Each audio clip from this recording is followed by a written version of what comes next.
Hey guys, welcome to Project Metal Music's YouTube channel with your host Elion, and we are here with Paula Nelson from the band Helgrind. So, welcome, Paula. Hey, how you doing? All right? It's good to be here. It's my first one, Yeah, my not first too bad. ever live YouTube chat.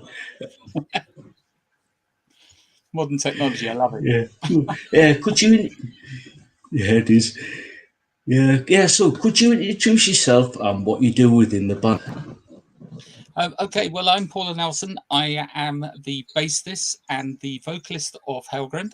I'm also the only forming member left in the band, and yeah, I'm also the yes and no person really when it comes to the music that goes on our CDs. So the others, everyone has an input, but I like to have the last say. So that's cool. I'm the cool one, the bossy one. Yeah. Yeah. So let's dive into some questions. As a kid, what were you listening to? All right. So when I was growing up, I was listening to everything from punk and ska. I was listening to pop, metal. I grew up in the 70s and the 80s. So you can imagine there was a lot of good music around. And there was some new genres that came around. So I really got tied into absolutely everything. You know, my record collection was absolutely massive when I was a kid, and there wasn't anything I didn't like. You know, so I used to listen to absolutely everything. I was like a sponge, a music sponge. So yeah, so Mm, cool. Yeah. Yeah. So who actually got you into like listening to music? um, I would say it was my mum got me into it. You know, I think my first memory really was when I was about 5 years old, and my mum had bought the Sex Pistols album. She bought Nevermind the Bollocks, and she put it on in the car when we was on our way to school. Um, you know, and from that on moment onwards, I was like, I'm going to be an anarchist, but I had no idea what an anarchist was, you know, because I was only five. you know?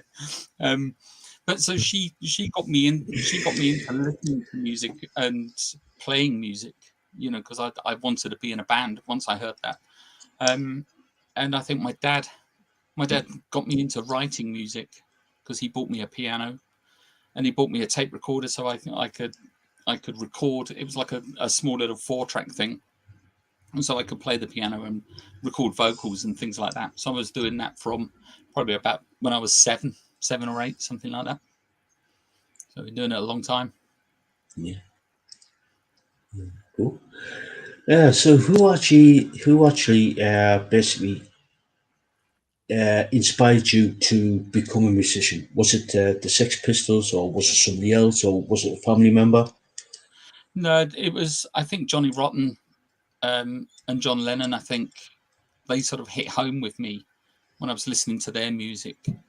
Um, but yeah, I was listening to so much, you know. So I learned to sing using Queen records and Beatles records. You know, so it's sort of, you know, it was a weird mix in our house. You know, so I used to go up in my room and I'd put on Night at the Opera, and I used to listen to that because it had the lyric sleeve, and that was important because if I didn't have the lyric sleeve, I'd never be able to do anything. And I used to sit there and try and sing along to Freddie Mercury, which was quite difficult, quite difficult for a kid, you know. But I got there. I could hit notes. I could tell where notes were, Yeah. and so it was those sort of people, and you know, that really sort of influenced me to become a musician, or to write music, I should say. But to play bass, um, I just picked up bass because we started a band with my friends, and they were guitarists, and we needed a bass player and a vocalist, and so they said, "Would I do it?" And I went, "Yeah, go on then." So that's how I became a bass player. And then I had to listen to bass players to see how to play it, which was good fun. And I still can't play it now, so you know. Yeah. Or maybe I Yeah. can, I don't know.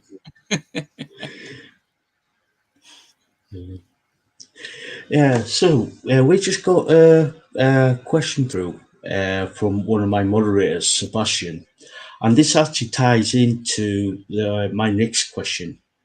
He Yeah. asks, "Were you a member of Cerberus?" Yes, I was.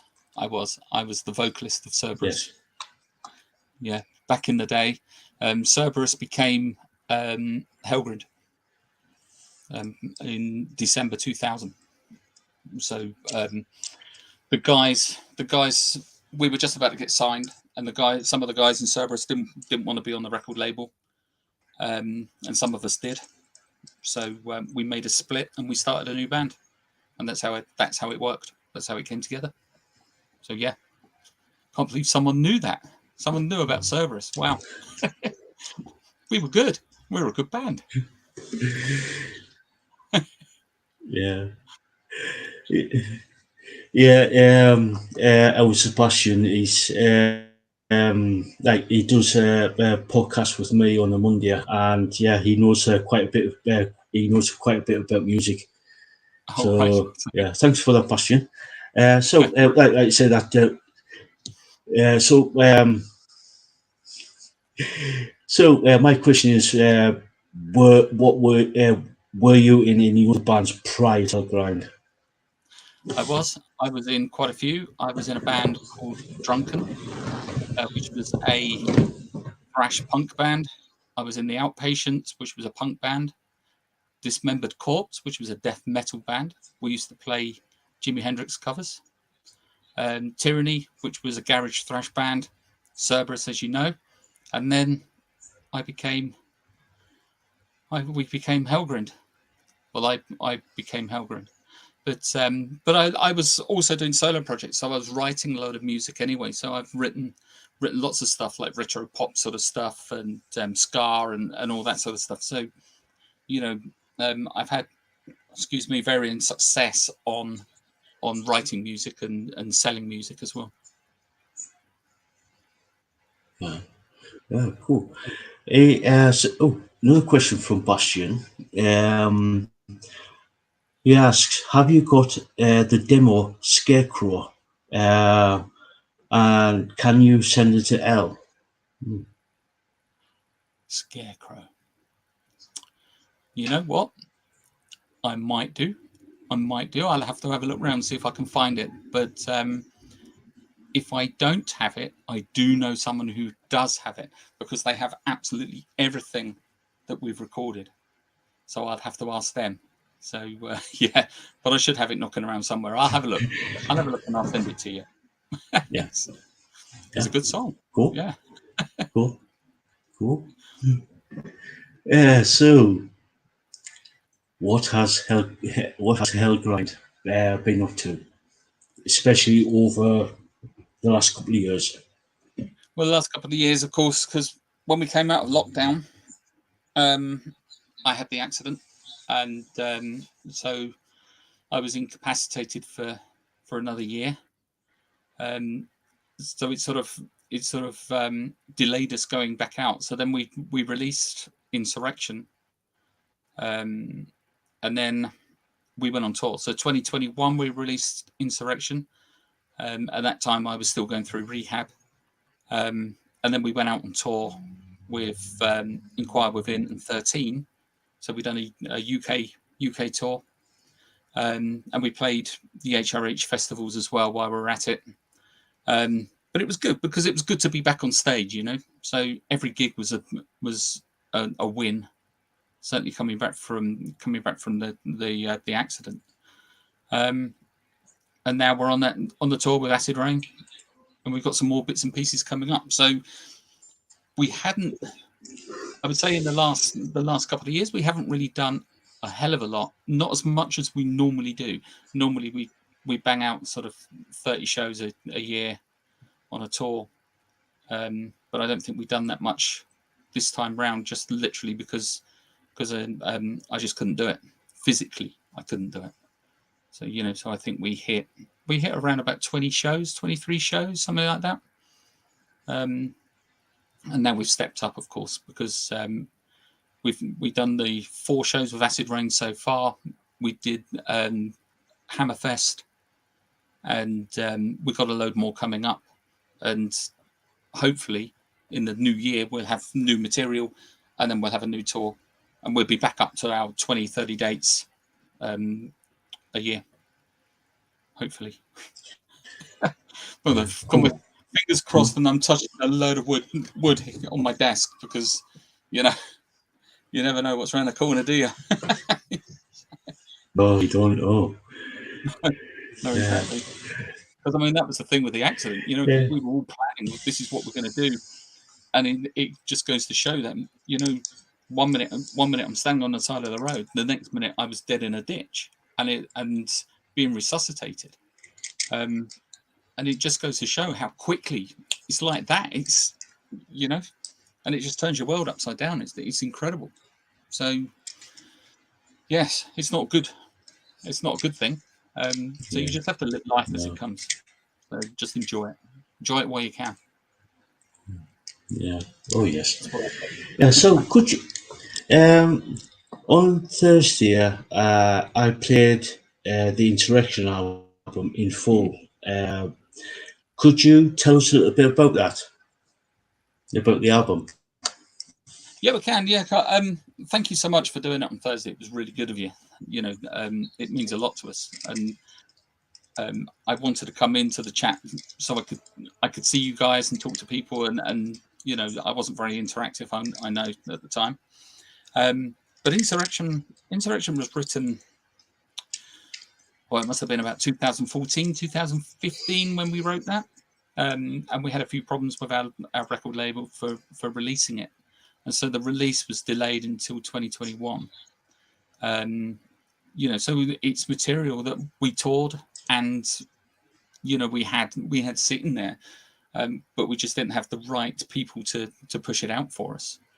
But the album as a whole, I think it was the first time Simon and I, the guitarist Simon and I, sat down and written music.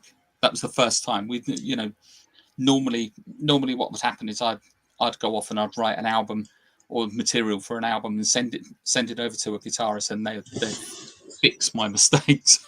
You'll have different notes, a different melody, different tune, different tempo, but it was basically the song I wrote, that sort of thing. But this time Simon and I, though we wrote in our own studios, we sat down and we actually went through it together. And it made a fuller record, and you can tell the difference between Inquisition and Insurrection, how the difference in the writing, because Simon wasn't in the band during Inquisition. It was a different guitarist, but you can tell the difference between the two records and the progression and how the band has grown in the songwriting. So it's certainly something that we're going to do again for the next one. Yeah. Yeah. Cool. Bash. Go on. Sorry. Yeah. So I was going to say it was 7 years. We toured that album for 7 years. That's the longest we've toured an album. Yeah. Unbelievable. Yeah. Cool. Yeah. So Bastion. Yeah, it is. Yeah. Yeah. Bastion has asked any chance of a live album. And he also says, I am a big fan of the music. Oh, thank you, Sebastian. That's good of you to say so. We recorded a live album in Vienna, but unfortunately there was a problem with the recording, so we couldn't release it. So that was the plan, that we were going to release in 2020 for our anniversary. So we didn't do it, but there are plans in the future that we're going to do a best of live thing. So we're going to revisit things like From Denial and Religious Persecution, Inquisition, and Insurrection for a live special. So, and we've just got to find somewhere that we're going to do it. So hopefully it'll be Vienna again, because I really like the guys down there. They're really good people, and they're noisy, and I like noisy audiences. So But yeah, we can see. We'll do it somewhere. We'll find somewhere. Yeah, we get 250 people, 300 people in a room, and just tell them to go nuts. Give them £1 each. Yeah. Give them a bar token. There you go. You can have some water. Go nuts. Yeah. So, going from like is planning on doing something to do with a live album. Is there any new material that you're writing? That you're writing at the minute? Yes, there is. Yeah, we've got three demos that we've done so far. In terms that we've got vocals on them and so on. So they're now in that stage where we're actually listening to them and working out what we can change and what we're going to do. And we've got another 10 songs, I think, 13 songs, something like that, that we just need to sit down, get everyone in a room, and we're all going to listen to it and then say, yay, no, and just keep going through it like that and working out which ones are going to be the best ones to put on an album.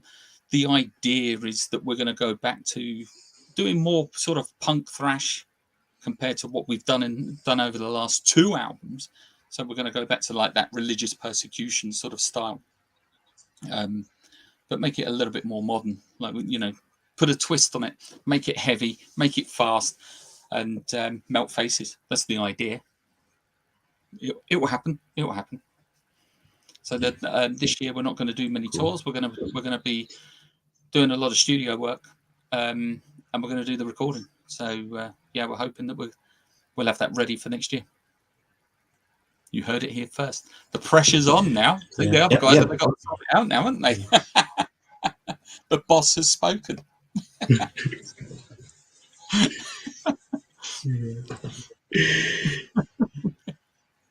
Oh yes. Bastian's commented on about the live album. He says, "Wow, I am saving my money." So, yes, save your money. So when we tell you where we're going to record it, you come to the gig. Come to the gig and help us record it. Come and make some noise with us. Yeah. Oh yeah. Yeah, it'll be cool there, Bastian, if you can if you can actually get to the gig. Yeah. So, is there any gigs planned before you go into the studio and actually finish the new material? Yeah, we're going to do some shows. We're going to break. We're going to break from the studio to do the shows. So in April we've got Manchester, Cardiff, and Swindon, and that's with Acid Rain. So that's the 14th, 15th, 16th of April. And then we've got the Metal Invasion in Colville, Beer Mageddon in August. Hang on. Metal Invasion 3 is in July, and that's in Colville. Beer Mageddon's in August, the bank holiday August. And that's in Derby, I think, or thereabouts. Thrash Chester, that's in November, and that's in Manchester. That's at the Rebellion. And we've got Derby Alt Fest and a show in Wakefield in October. And don't ask me what the venue's called in Wakefield because I can't remember. Cool. But I should look it up, shouldn't I, and tell you where it is. But it's in October anyway. So it's the day before we play Derby Alt Fest, which is in the Hairy Dog. So we've got some good shows coming up, some good festivals coming up, and I think they're at the moment that's where we want to be. We want to be doing those festivals and getting those sorted out, and so we've got longer sets, so people can see what we're doing in the longer sets. Because with Acid Rain, we only get like 30 minutes, and trying to ram as much stuff in as we can in 30 minutes is quite difficult.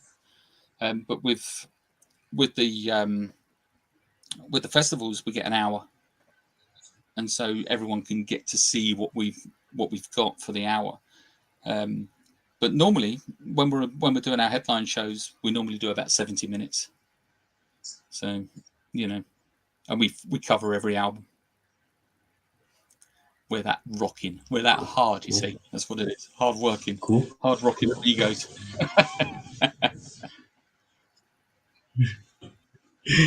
Yeah, yeah. So you mentioned that you've been over to Vienna for tours. Would you go back? Would you do like a full blown tour in Europe, or like where Bastian is down in South Africa, or or over to like North America for tours? Like do a full blown tour? Yeah, we will. We were down for doing some tours in the past with Hell Yeah. We were meant to be doing some tours with them in North America, but they fell through. We couldn't get visas at the time.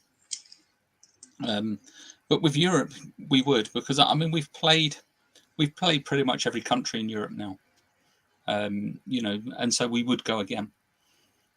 World tours. I think we need to.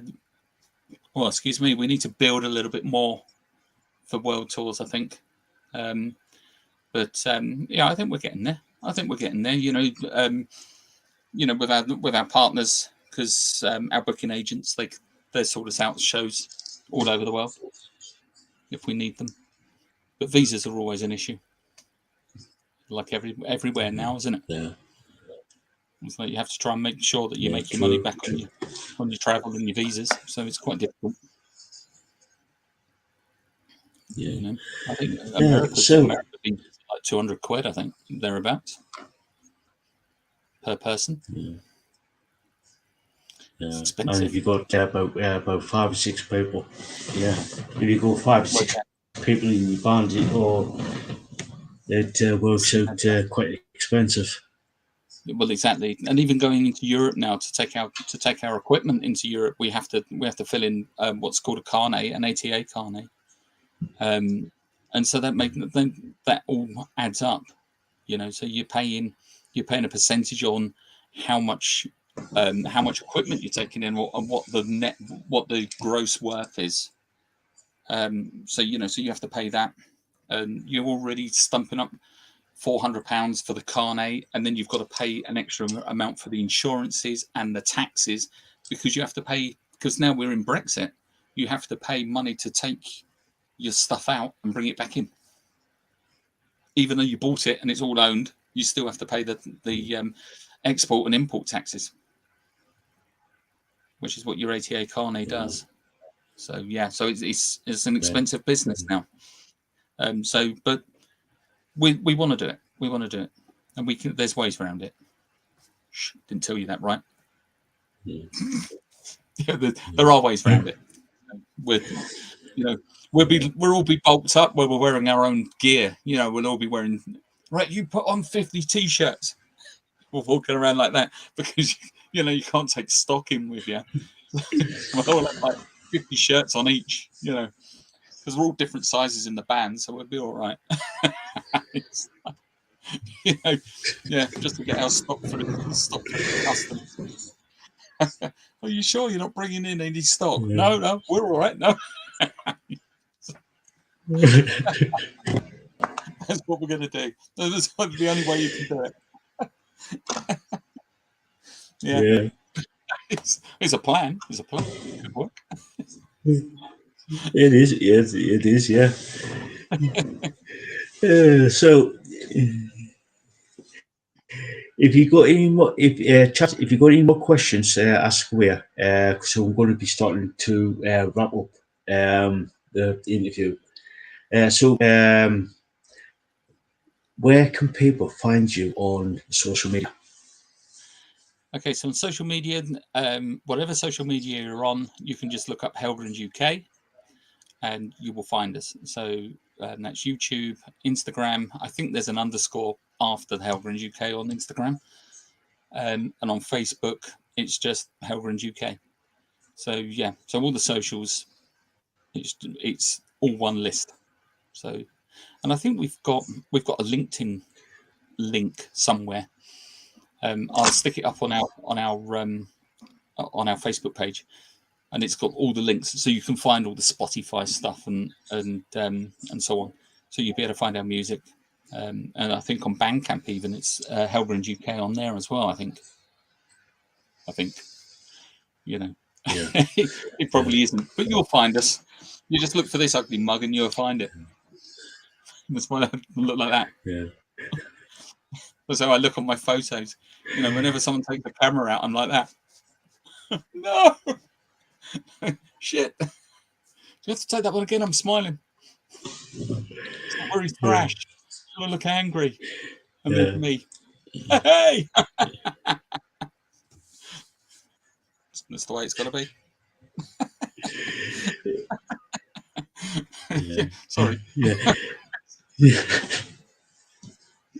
No worries.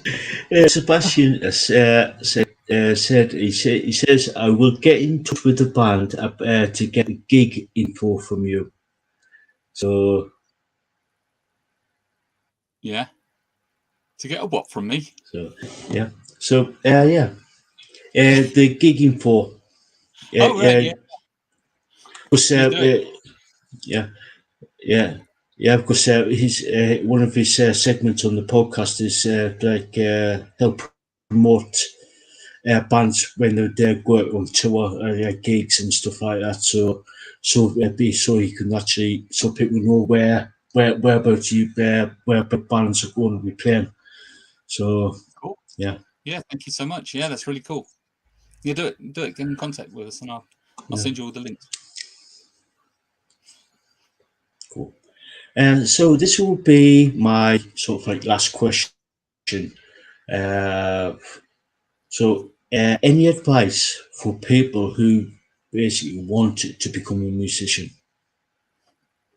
I think I get asked this question quite a bit, you know, and I think basically you just got to do what you're doing, you know, practice hard, believe in yourself, don't listen to other people because people will knock you down. They will knock you down left, right, and center to tell you that you're no good or whatever.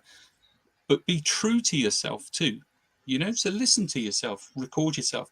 If you're not that good, or you think to yourself you're not that good, just keep going, practice because you can do it. You know, if you're in a band, listen to your inner voice. Sometimes you could turn around and you can listen to your inner voice, and it will be actually this band isn't what I want to do. This isn't the style of music I want to do.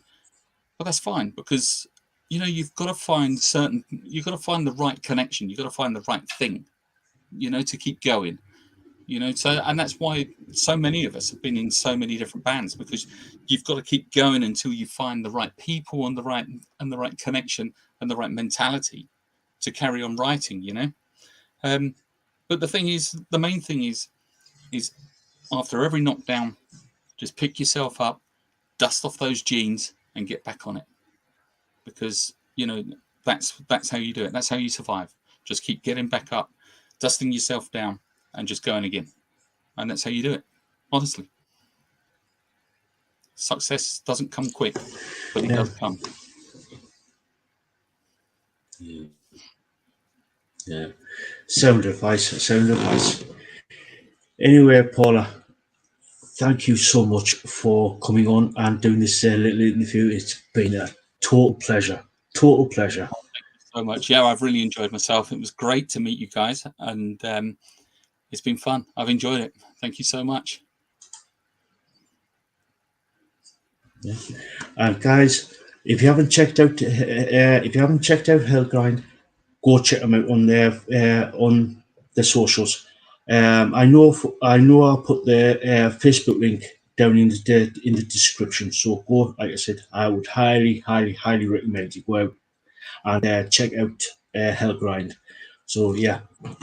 So anyway, so Paula, thank you so much for coming on. It's been a total pleasure. Oh, it's been great. Thank you so much. Thank you. My pleasure.